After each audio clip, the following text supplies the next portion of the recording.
मोर दुलरुआ देशवासी हो, जोहार। मन की बात कर एगो और कड़ी में राउर जमझन से जुड़ के बहुत सुघर लागत है। ए दिन मन में चुनाव कर भागा दौड़ी रही सवे, लेकिन राउर मन कर चिट्ठी और संदेश मन कर माध्यम से हमन देश और देशवासी मन कर उपलब्धि मन पर एक दूसर से अपन खुशी ला बांटबो घलो करेन। ए बार मन की बात कर शुरुआत देश कर एगो ऐसने बहुत बड़ा उपलब्धि से करत ही। संगी हो, भारत हरे विज्ञान ला हमेशा देश कर प्रगति से जोड़ के देखी सवे। यही सोच कर संघे हमर वैज्ञानिक मन सिविल न्यूक्लियर कार्यक्रम ला आगे बढ़ात हवें। उनकर प्रयास से ये कार्यक्रम राष्ट्र निर्माण में अहम योगदान देहत हवे। एकर से हमर औद्योगिक विकास ला, ऊर्जा क्षेत्र ला, स्वास्थ्य सेवा क्षेत्र ला बहुत लाभ होई सवे। खेती किसानी से लेके आधुनिक विचार लाए वाला मन ला भी भारत कर सिविल न्यूक्लियर कार्यक्रम हरे बहुत मदद करी सवे। संगी हो, थोड़े दिन पहले हमर परमाणु वैज्ञानिक हरे एगो और बड़ा उपलब्धि से भारत कर मान ला बढ़ाइन हवे। तमिलनाडु कर कलपक्कम में फास्ट ब्रीडर रिएक्टर हरे बहुत क्रिटिकलिटी पाए गई हवे। असल में क्रिटिकलिटी वो स्थिति हवे जेमे रिएक्टर पहली बार स्वपोषित नाभिकीय श्रृंखला अभिक्रिया में सफलता पायल।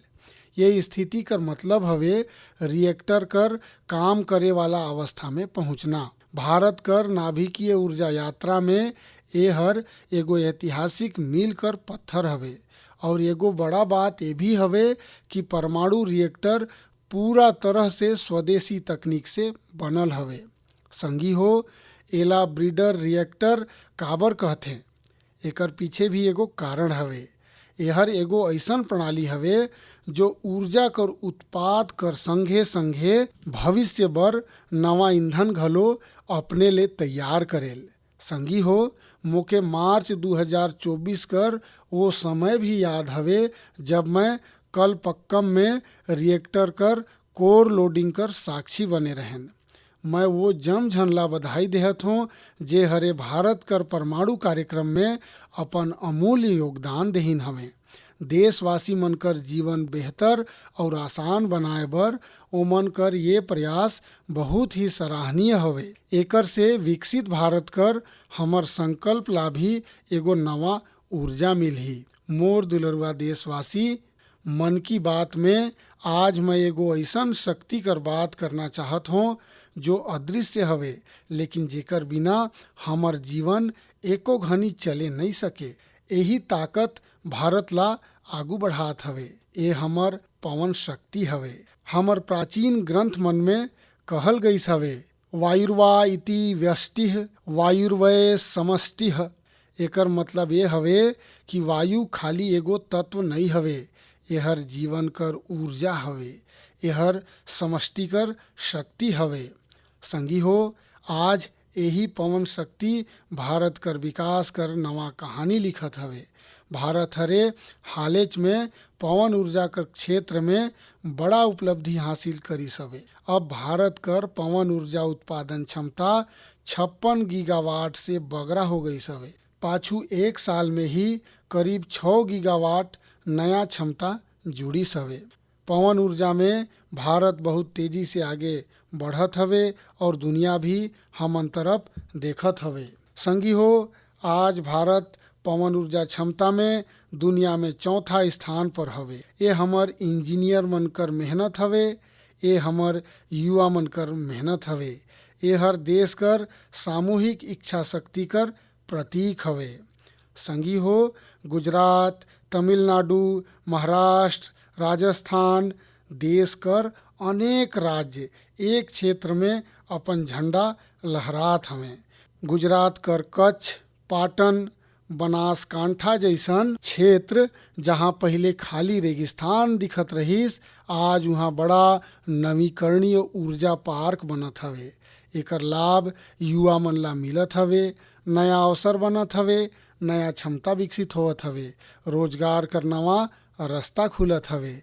संगी हो, भारत कर विकास बर सौर और पवन ऊर्जा जरूरी हवे। ये खाली पर्यावरण कर बात नहीं हवे, ये हमर भविष्य कर सुरक्षा हवे। एमे हमन जम झन कर भूमिका हवे। हमन ला बिजली बचाना हवे, हमन ला स्वच्छ ऊर्जा अपनाना है। देश में हर स्तर पर ऐसन प्रयास जरूरी है, काबर कि यही से बड़ा बदलाव आही। संगी हो, मई महीना कर शुरुआत एगो पावन अवसर कर संगे होए बर जात है। कुछ ही दिन मन में हमन बुद्ध पूर्णिमा मनाब। मैं राउर जम देशवासी मन ला पहले से शुभकामना देहत हूँ। भगवान गौतम बुद्ध कर जीवन संदेश आजो उतने प्रासंगिक हवे, जो हरे हमन ला सिखाइन हवे कि शांति हमर भीतर से शुरू होल। वो बताए रहीन कि अपन आप पर विजय सब कर ले बड़खा विजय होल।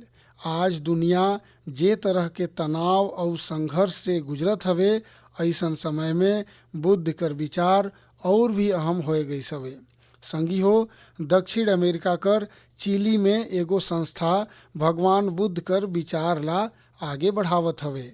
लद्दाख में जन्मल ड्रपपोन ओच्चर रिनपोचे कर मार्गदर्शन में काम होवत हवे। ये संस्था ध्यान और करुणा ला लोग मन कर जीवन से जोड़त हवे।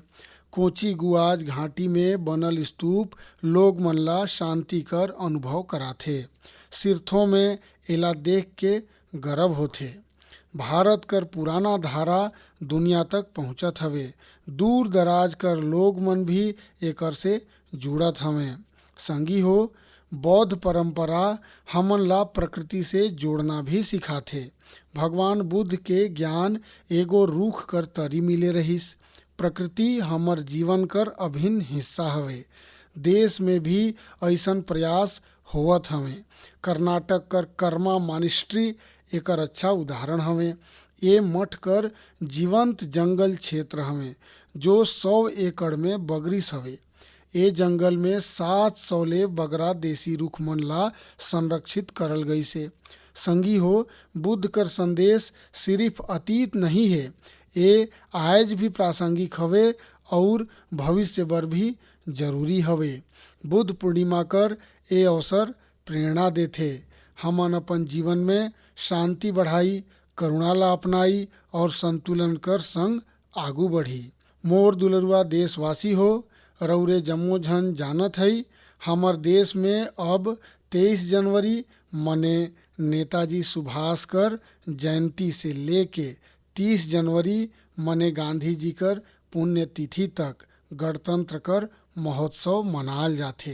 ये महोत्सव कर अहम हिस्सा होथे बीटिंग रिट्रीट। आज मैं रौरे मन से बीटिंग रिट्रीट कर चर्चा ला करत हूँ, काबर की एकर पीछे एगो खास वजह है। संगी हो, रौरे मन देखे होब, ये समारोह अलग अलग बैंड कर बरन बरन संगीत परंपरा ला दर्शाथे। बीतल कुछ बछर से एमे भारतीय संगीत कर समावेश बढ़ी से और ये देश कर लोग मन ला भी ढेरे पसंद आवत है। ये बछर कर बीटिंग रिट्रीट सेरेमनी भी बहुत यादगार रहिस। वायुसेना, सेना, नौसेना और CAPF बैंड हर बहुत ही सुघर प्रस्तुति देहे रहिस। संगी हो, शानदार संगीत कर संग संग जानदार प्रस्तुति कर ये कार्यक्रम सब कर ध्यान ला खींची से। वायुसेना बैंड हर सिंदूर गठन बनाइस, नौसेना बैंड हर मत्स्य यंत्र बनाइस। उन्हें सेना बैंड कर प्रस्तुति में वंदे मातरम कर 150 साल और क्रिकेट में भारत कर सफलता ला भी दिखाल गईस। संगी हो, बीटिंग रिट्रीट कर बीत जाए कर बाद ये सबो मेहनत, ये उपलब्धि धीरे धीरे नसावत जात रहीस, लेकिन अब एला लेके बहुत ही सुघर प्रयास होइस है। बीटिंग रिट्रीट कर संगीत पहिल बार वेब्स OTT पर उपलब्ध है। आए वाला समय में ये दूसर प्लेटफॉर्म पर भी मौजूद होही। रौरे मन एला जरूर सुनी। रौरे मन ला अपन सशस्त्र बल और उनकर परंपरा मन बर बहुत गर्व होही। संगी हो, पाछू कुछ बछर में देश कर अलग अलग हिस्सा से प्रकृति कर संरक्षण कर प्रेरक कहानी मन सामने आइन है। ये कहानी मन हमन ला उम्मीद देथे और गर्व से भर देथे। मैं मन की बात कर श्रोता मन से कुछ उदाहरण साझा करना चाहत हूँ। एला सुन के रौरे कर मन हर खुश हो जाही। पहिल बात, कच्छ कर रण कर। बइरखा खत्म होते ही यहाँ कर धरती जीवंत हो जाथे। हर बछर लाखों फ्लेमिंगो चिरईमन यहाँ आथे। पूरा इलाका गुलाबी रंग से रंग जाथे। ओकरे बर एला फ्लेमिंगो शहर कहल जाथे। ये चरई मन यहाँ खोता बनाथे और अपन छउआ मन ला बड़ा करथे। कच्छ कर लोग मन एके लाखा जी कर बराती कहथे।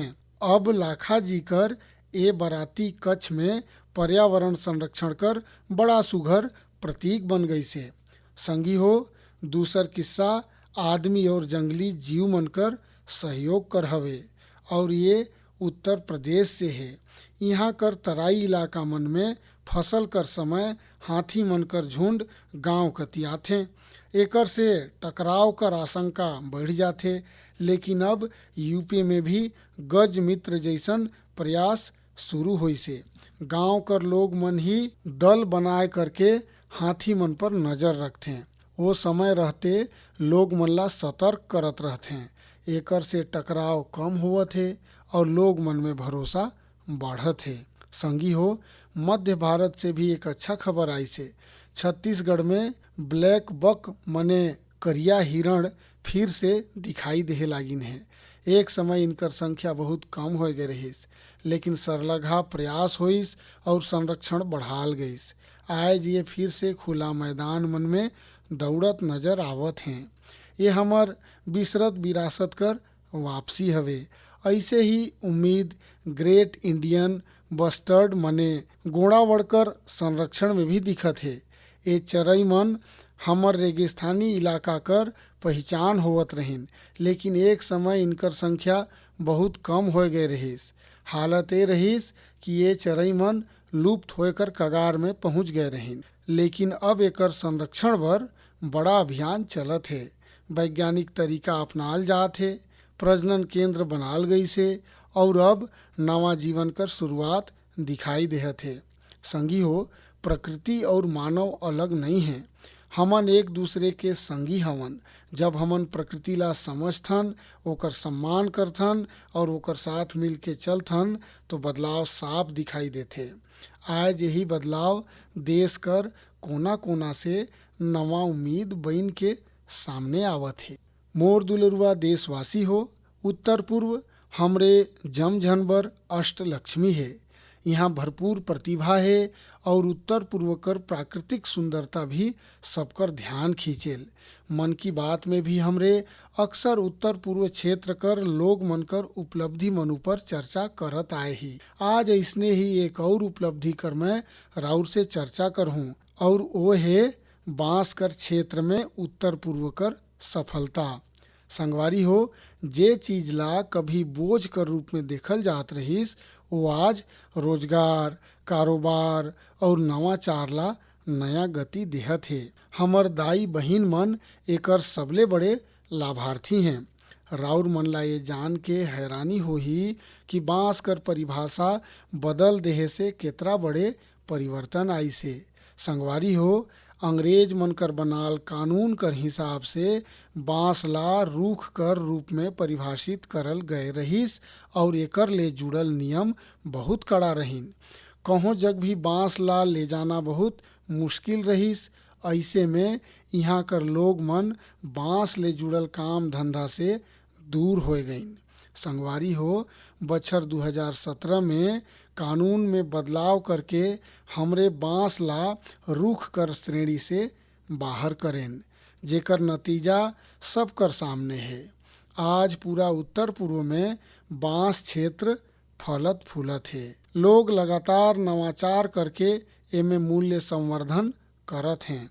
संगवारी हो, त्रिपुरा कर गोमती जिला के विजय सूत्रधार और दक्षिण त्रिपुरा कर प्रदीप चक्रवर्ती उनकर ही बात करी।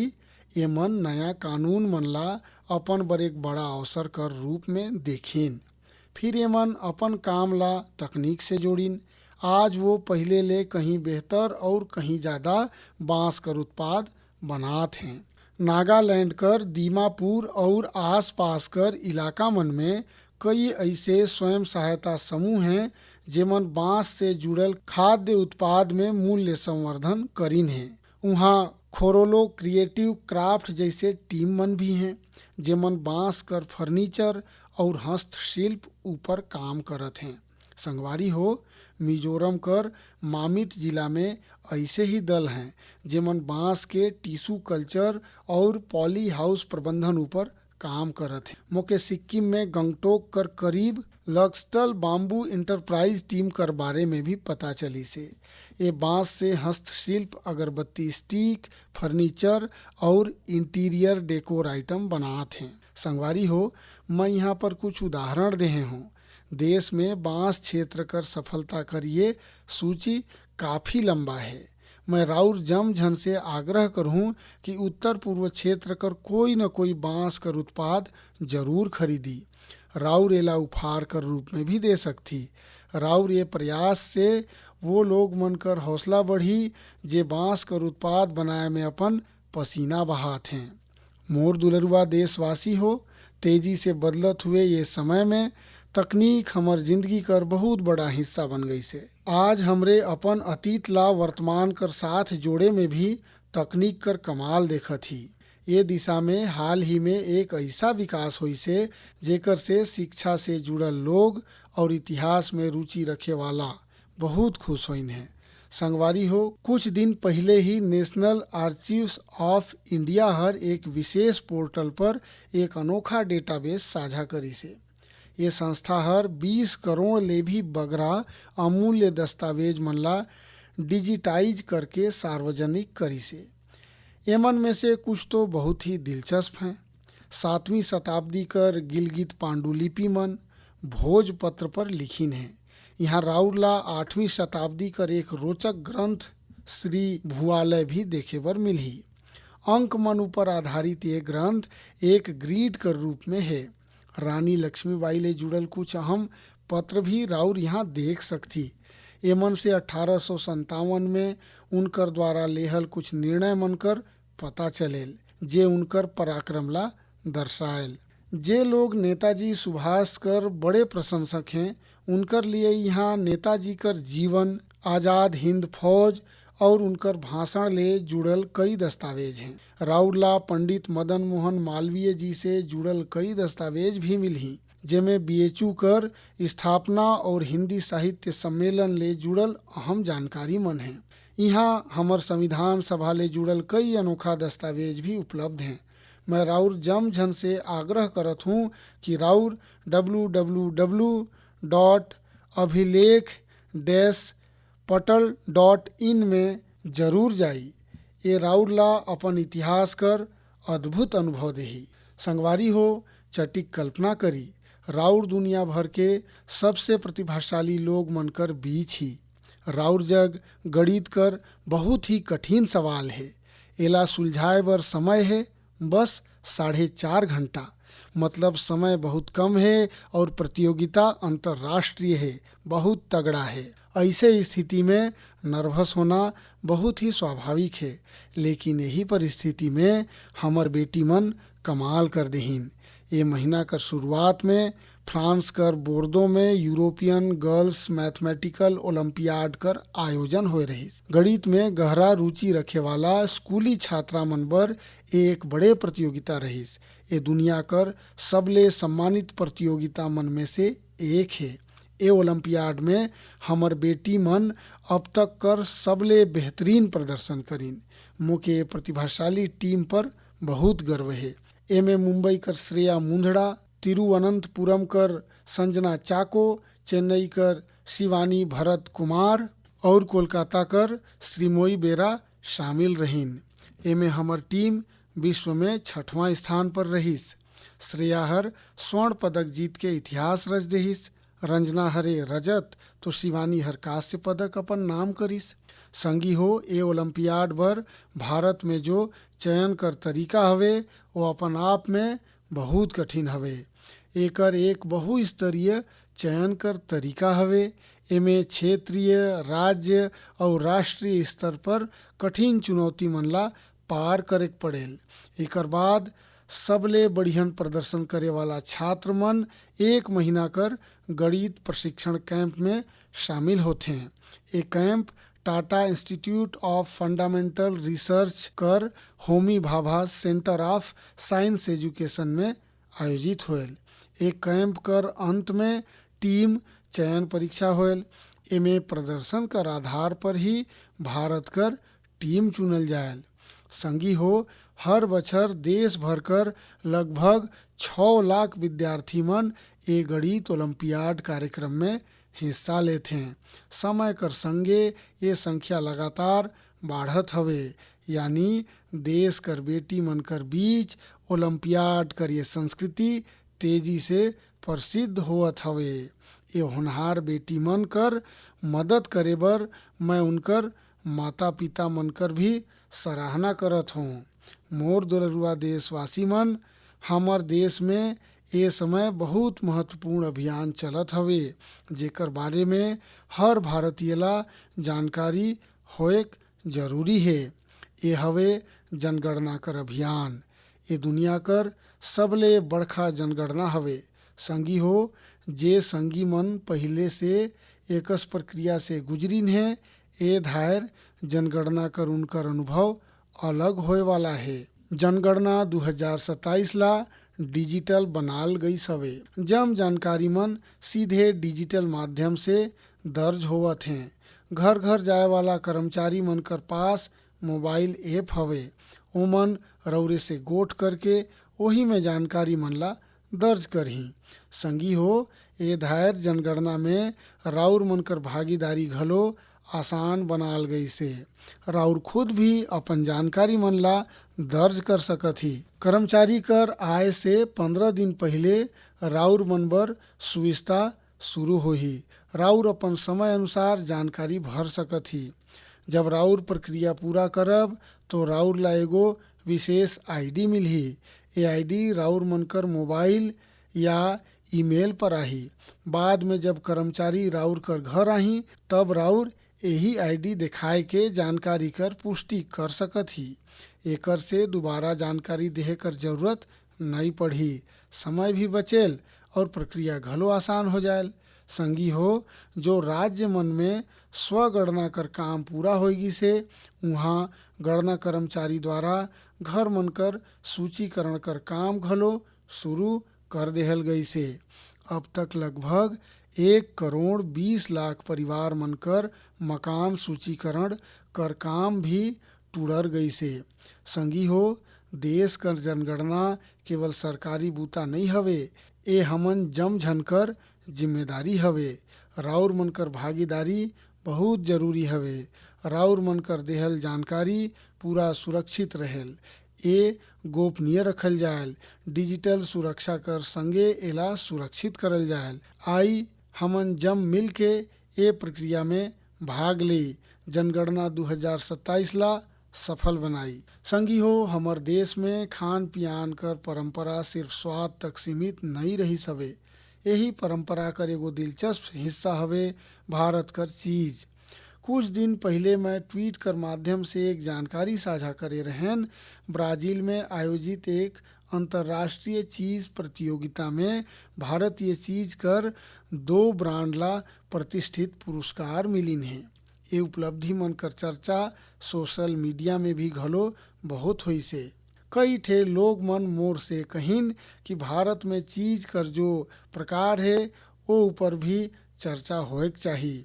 संगी हो, भारत कर डेयरी क्षेत्र में बहुत बड़खा बदलाव आवत है। ए क्षेत्र में मूल्य वर्धन हरे हमर पारंपरिक स्वाद ला एगो नवा पहचान देही से। आज भारतीय चीज दुनिया भर में अपन जगह बनात है। नाश्ता हो, दोपहर कर खाना हो, चाहे राती कर, दुनिया कर प्लेट मन में भारत कर स्वाद पहुँचत है।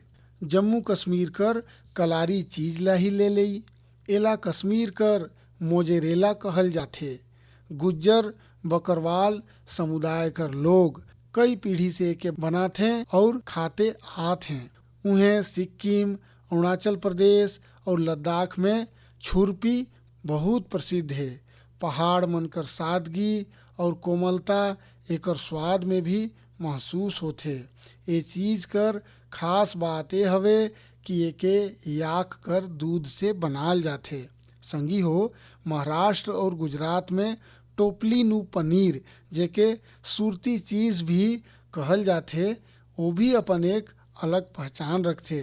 मैं यहाँ केवल कुछ नाम लेहे हों, लेकिन हमर देश में स्वाद कर ये दुनिया बहुत व्यापक हवे। आज ये परंपरा ला नवा ताकत मिलत हवे। कई ठे भारतीय कंपनी ये क्षेत्र में निवेश करत हवे। आधुनिक तकनीक आत हवे, बढ़ियन पैकेजिंग होत है और हमर उत्पाद विश्व मानक कर संगे आगे बढ़त है।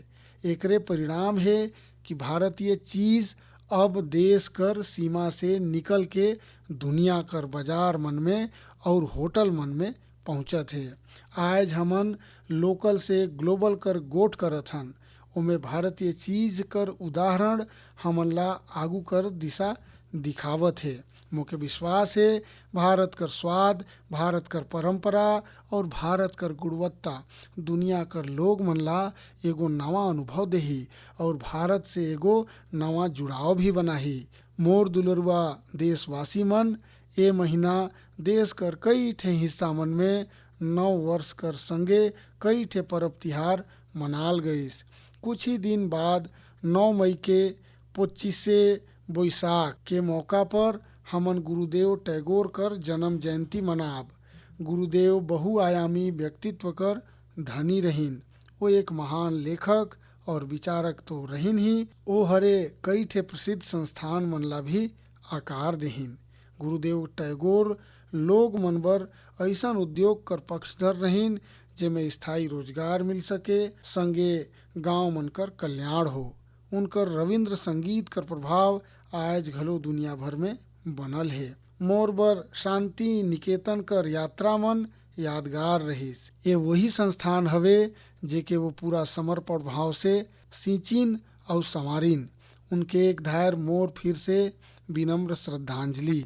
संगी हो, मई कर महीना 1857 कर प्रथम स्वतंत्रता संग्राम कर सूरता भी दिलाथे। मैं माँ भारती कर जम संतान मन ला नमन करत हूँ, जेमन देशभक्ति कर भावना जगाए रहिन।